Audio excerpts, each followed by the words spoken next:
आप सभी छात्रों का JCI यूपी बोर्ड में बहुत बहुत स्वागत है। आज हम कक्षा 10 के लिए एक महत्वपूर्ण टॉपिक लेकर आए हैं जो आपके परीक्षा में किसी न किसी सेट में पूछा गया प्रश्न है। तो आप लोग पहले ध्यान से इसे देख लीजिएगा। देखने के बाद आप स्वयं इसे बाद में कर लेंगे। पहले आप समझिएगा कि लैंगिक तथा अलैंगिक जनन में अंतर क्या होता है। पूछा जाता है लैंगिक जनन तथा अलैंगिक जनन में क्या अंतर है।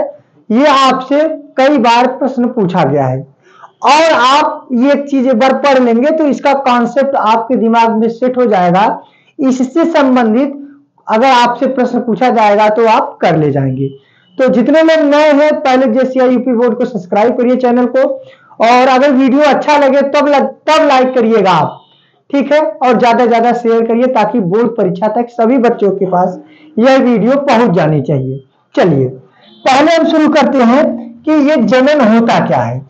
ठीक, थोड़ा समझते हैं कॉन्सेप्ट कि जनन यानी रिप्रोडक्शन, ये रिप्रोडक्शन यानी ये जनन होता क्या है।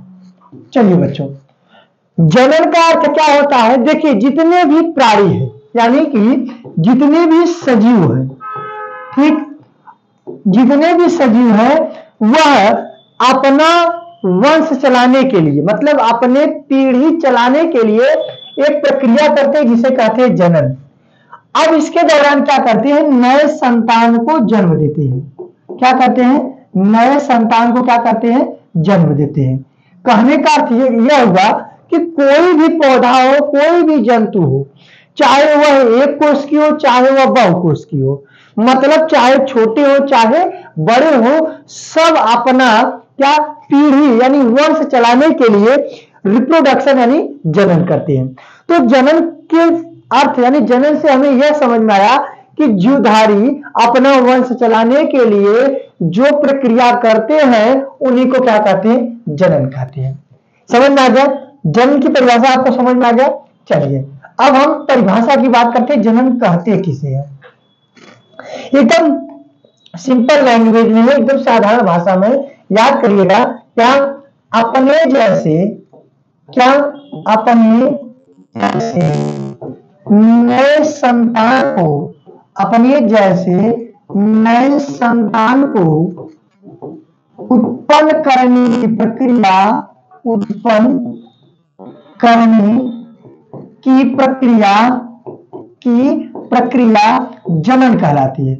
यहां पे डिफिनीशन हटने की कोई आवश्यकता नहीं है, आप सिर्फ कॉन्सेप्ट समझिए और आप डिफिनीशन खुद कर ले जाएंगे। कहलाती है, जैसे हमारे कहने का यह अर्थ है कि अपने जैसे नए संतान, इसका अर्थ क्या है कि जैसे अगर वो मानव है तो मानव एक नए बच्चे यानी शिशु को जन्म देते हैं। अब यह शिशु विकास होकर के फिर बड़ा होकर के क्या बन जाता है, मानव। वैसे ही पेड़ पौधे, जैसे आम का पेड़ है तो यहां से इसके जब बीज निकलेंगे तो बीज जब अंकुरित होगा तो एक पौधा बनेगा और पौधा जब बड़ा होगा फिर वो आम बन जाएगा। इसका मतलब है कि अपने जैसे, मतलब जैसे जो जनक होंगे वैसे ही संतान का निर्माण करते हैं, उन्हीं को जनन कहते हैं। और ये सभी प्राणियों में होता है, चाहे जंतु हो चाहे पौधा हो। बताइए, ये चीज आपको समझ में आ गया। और जनन की परिभाषा रटिएगा मत, आप समझिएगा अपने जैसे नए संतान को पैदा करने की प्रक्रिया ही जनन कहलाती है। बात समझ में आ गया। चलिए अब अगर हम पूछे भैया ये संतान और ये जनक क्या होता है, ये संतान और ये जनक क्या होता है। देखिए संतान का मतलब होता है कि जो पैदा होते हैं। संतान का मतलब क्या होता है, संतान माने जो पैदा होता है, ठीक, जैसे पुत्र हो गया या पुत्री हो गई, ठीक। अंग्रेजी में इसे हम कहते हैं डॉटर सेल। क्या कहते हैं, डॉटर सेल कहते हैं, ठीक। अब जो ये पैदा करता है, जो पैदा करता है माने कि जो नया संतान को पैदा करता है वो क्या कहलाता है, जनक कहलाता है, ठीक। जैसे जनक माने हो गया पिता, जनक माने क्या होगा, पिता। तो पिता नए बच्चों को, नए संतान को पैदा करते हैं, तो जिसे पैदा करते हैं वो संतान हो गए। और जो पैदा करते हैं वो जनक हो गए, और पैदा होने की प्रक्रिया जनन कहलाती है। फिर समझिए, पैदा करने वाला पिता है यानी जनक है, पैदा होने वाला संतान यानी पुत्र अथवा पुत्री है, और पैदा करने की प्रक्रिया क्या कहलाती है बच्चा? तो पैदा करने की प्रक्रिया जनन कहलाती है। बात आपको समझ में आ गया? अच्छा, कभी कभी जनन के स्थान पे आपको मात्र कोशिका दिखे। क्या दिखे? मात्र कोशिका। तो मात्र माने माता और कोशिका माने कोशिका, मतलब कि मात्र कोशिका से संतति कोशिका का निर्माण होता है। मात्र कोशिका किसका निर्माण होता है भैया? मात्र कोशिका से संतति कोशिका का निर्माण होता है। मतलब कि अगर हम कहें कि मात्र कोशिका द्वारा संतति कोशिका का निर्माण होता है, यानी आपका बात ये सही हो गया, चाहे हम जनक कोशिका कहें चाहे मात्र कोशिका। आप लोग बताइए, क्या यहां तक आपको बात समझ में आ गया? चलिए ठीक है, अब हम बात करते हैं कि जनन के प्रकार क्या होते हैं। आपको पता है, यहां पे नोट करा दे, जनन मुख्यतः दो प्रकार के होते हैं, वैसे होते हैं तीन प्रकार के। जनन मुख्यतः दो प्रकार के होते हैं। पहला अलैंगिक जनन, पहला क्या होता है? अलैंगिक जनन। और दूसरा क्या होता है भैया? दूसरा क्या होता है बच्चा? दूसरा होता है लैंगिक जनन। पहला क्या होता है? अलैंगिक जनन, और दूसरा क्या होता है? दूसरा क्या होता है? लैंगिक जनन। लैंगिक जनन, ठीक। लैंगिक जनन और अलैंगिक जनन, there are two types of reproduction, ठीक। माने मुख्यतः दो प्रकार के होते हैं। अब हम बात करते हैं लैंगिक जनन और अलैंगिक जनन में अंतर। ये है, यही हमारा टॉपिक है और इसी के बारे में पूछते हैं। चलिए, आप लोग एक तरफ डालेंगे लैंगिक जनन, लैंगिक जनन, और ये ध्यान दीजिएगा, रटिएगा मत, हम आपको सिखाएंगे। चलिए, पहले आप लिखिए अलैंगिक जनन, फिर लैंगिक जनन बता रहे। अलैंगिक जनन जिसे कहते हैं एसेक्सुअल रिप्रोडक्शन, और एक तरफ आप लिखिए लैंगिक जनन। एकदम रटना नहीं है, रटना आपको 1% नहीं है, बस आपको कॉन्सेप्ट समझना भैया, और कॉन्सेप्ट समझ जाएंगे ना तो आप खुद लिख लेंगे। चलिए देखिए, लैंगिक जनन में जो जनक होते हैं, मतलब कि जो नए संतान को पैदा करते हैं, उनकी संख्या एक होती है। मतलब जैसे आपको बता दें कि हम गुड़हल के पौधे, गुड़हल की अगर शाखा काट दें, तो शाखा काटने के बाद उन्हें हम धरती में कहीं पृथ्वी के मिट्टी के संपर्क में गाड़ देते हैं। तब आप वहां पे देखते हैं अनुकूल परिस्थिति आती है तो कलिका निकलता है, माने वहां से कली निकलता, आंखा निकलता है, फिर वो बड़ा होकर के विकास कर जाता है, एक नया पौधा बना देता है। तो अकेले गुड़हल था, कोई और था क्या? कोई और था क्या? नहीं, अकेले था। इसका मतलब है कि वो अलैंगिक जनन हो गया। तो आप कहेंगे इसमें एक जनक पाए जाते हैं। कितने जनक पाए जाते हैं? एक जनक पाए जाते हैं। इसका मतलब है कि इस जनन की प्रक्रिया में एक जीव भाग लेता है, ठीक। अब आप क्या कहेंगे, उसको बाद ये कर दीजिए, इसमें दो जनक भाग लेते हैं, इसमें दो जनक भाग लेते हैं। बताइए किसी समस्या है? नहीं। चलिए दूसरा क्या देखिए, पॉइंट नंबर आप 2 देखिए, पॉइंट नंबर आप 2 देखिए।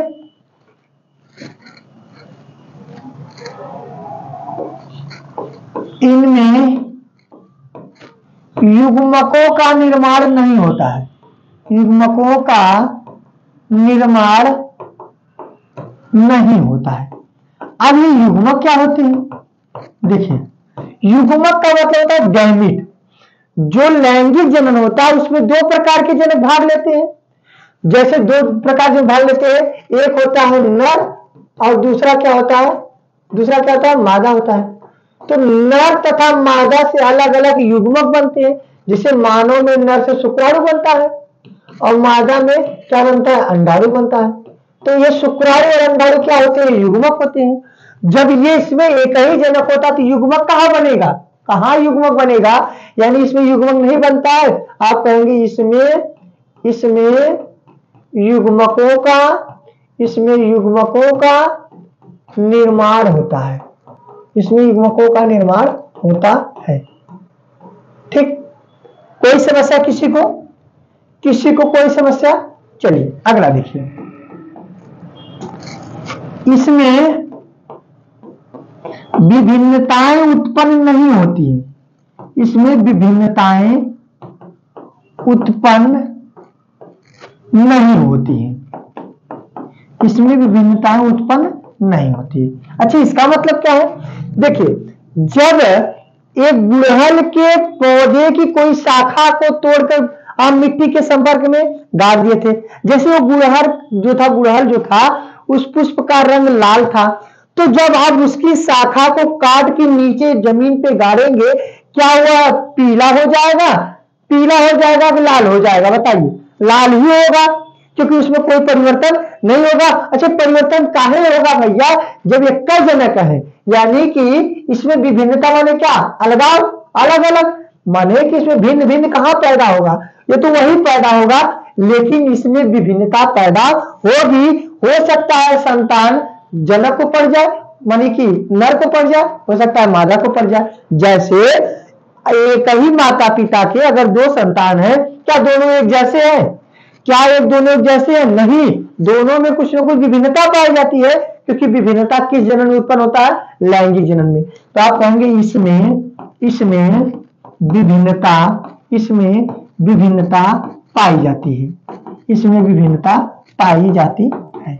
बताओ, इस तीनों में से किसी को समस्या तो बता दीजिए, तीनों पॉइंट में किसी को कहीं समस्या तो बता दीजिए आप। चलिए अब हम आगे बात करते हैं, हम अगले पॉइंट की बात करते हैं, चौथे पॉइंट की बात करते हैं। इसमें निषेचन नहीं होता है, निषेचन नहीं होता है। अब ये निषेचन क्या होता है? देखिए, निषेचन का मतलब होता है दो युग्मक मिलने की प्रक्रिया निषेचन कहलाती है। मतलब जब दो युग्मक हैं और दोनों आपस में मिलते हैं तो वो निषेचन होता है। मतलब in the sexual reproduction present there are two gametes, male gametes and female gametes, and they are fuse as also known as fertilisation. मतलब लैंगिक जनन में ही दो जनक पाए जाते हैं, दो युग्मक पाए जाते हैं, और दोनों युग्मक आपस में जब संलयन करते हैं तो इसी को निषेचन कहते हैं। तो यहाँ पर तो सिर्फ एक ही युग्मक है, तो कहां इसमें निषेचन होगा? इसमें निषेचन नहीं होता है, लेकिन इसमें निषेचन होता है। ठीक, 4 पॉइंट, किसी कोई समस्या नहीं। 5वां पॉइंट देखिए, इसमें भ्रूण नहीं बनता, इसमें भ्रूण नहीं बनता। अब भैया, जो भ्रूण होता है, जो इंद्रियो होता है, इसमें तो नहीं बनता, लेकिन लैंगिक जनन में पौधों में भ्रूण बनता है। कौन पौधे? आवृत बीजी पौधों में, जहां पे पुष्प लगता है। लेकिन पुष्प से यानी कि जहां पे लैंगिक जनन होता है, ठीक, आवृत बीजी पौधों में भ्रूण बनता है, लेकिन अनावृत बीजी पौधों में भ्रूण नहीं बनता है। तो लैंगिक जनन में भ्रूण नहीं बनेगा, जब निषेचन नहीं होगा तो भ्रूण कहां से बनेगा? लेकिन इसमें भ्रूण बनता है, इसमें भ्रूण बनता है। ठीक, लास्ट पॉइंट, इसमें समसूत्री विभाजन होता है, इसमें समसूत्री विभाजन होता है, विभाजन होता है। आप कह दीजिए इसमें अर्धसूत्री विभाजन होता है, अर्धसूत्री विभाजन, इसमें अर्धसूत्री विभाजन होता है।